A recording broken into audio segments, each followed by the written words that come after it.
Loco pilot passenger कर्मचारियों ने अपनी मांगों को लेकर बरेली जंक्शन पर किया धरना प्रदर्शन।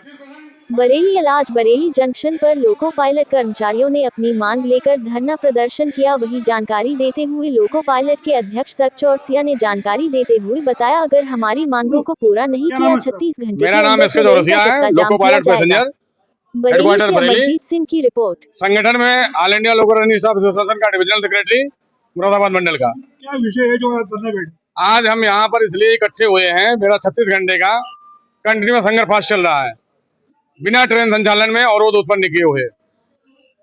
डीए 50% हो गया 1 जनवरी 2024 में, और डीए 50% होने पे जो पे कमीशन की रिपोर्ट थी उसमें ये लिखा हुआ था कि ऑल अलाउंस से 25% बढ़ जाएंगे, और जैसे ही डीए 50% हुआ टीए से लेके सारे अलाउंस से 25% बढ़ गए, लेकिन हमारे माइलेज का रेट जो है 25% रिवाइज नहीं हुआ। इस पे हम लोग सतत प्रयास कर रहे हैं। हंगर फास्ट पहली बार है, धरना दिया, उसके बाद और तरीके से विरोध प्रदर्शन किए, काली पट्टी बांध के ड्यूटी किए, लेकिन प्रशासन के कान पे कोई जू नहीं देगा। और मिलने के बाद प्रशासन ने ये बोला था कि दिसंबर में हम लास्ट तक का जो है इस पे निर्णय लेके सकारात्मक रुख अपनाएंगे, लेकिन दिसंबर तक जब नहीं निकला कोई लेटर, जनवरी में पता किया गया तो पता लगा कि वो फेडरेशन को मना कर दिया हमने।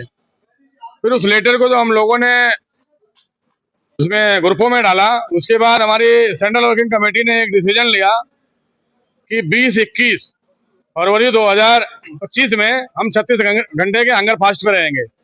इस दौरान हम गाड़ियों के संचालन पे अवरोध उत्पन्न नहीं करेंगे, गाड़ियां सुचारू रूप से चलती रहेंगी।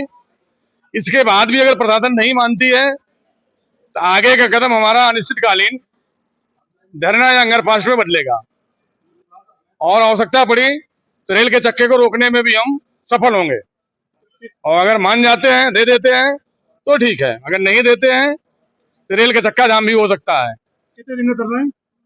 ये 36 घंटे का है, 20 तारीख को सुबह 8 बजे से लेके 21 तारीख के शाम 8 बजे तक का है।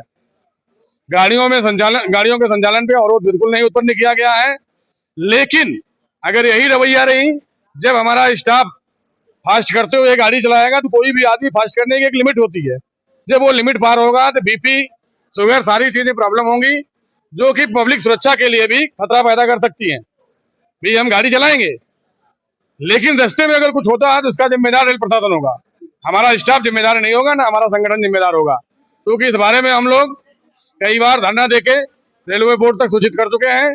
अब अगर इनके कान पे जो नहीं रेंग रहा है तो इनकी कमी है। दूसरी चीज, इसके पहले 2 बार और इजाफा किया गया है। 2011 में जब डीए 53% हो गया था तो हमारे माइलेज का रेट 25% रिवाइज किया गया था, और ऑल अलाउंसेस भी बढ़े हुए थे।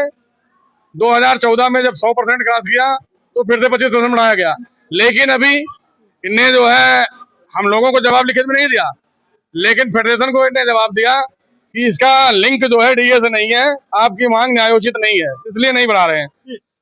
जबकि इसके पहले अगर न्यायोचित नहीं थी 2011 का जो 2012 में दिया गया आरबी 65 नंबर और आरबी 77 नंबर 2012 और 2014 में, तो उस समय अगर लिंक था तो आज लिंक कहाँ से हट गया।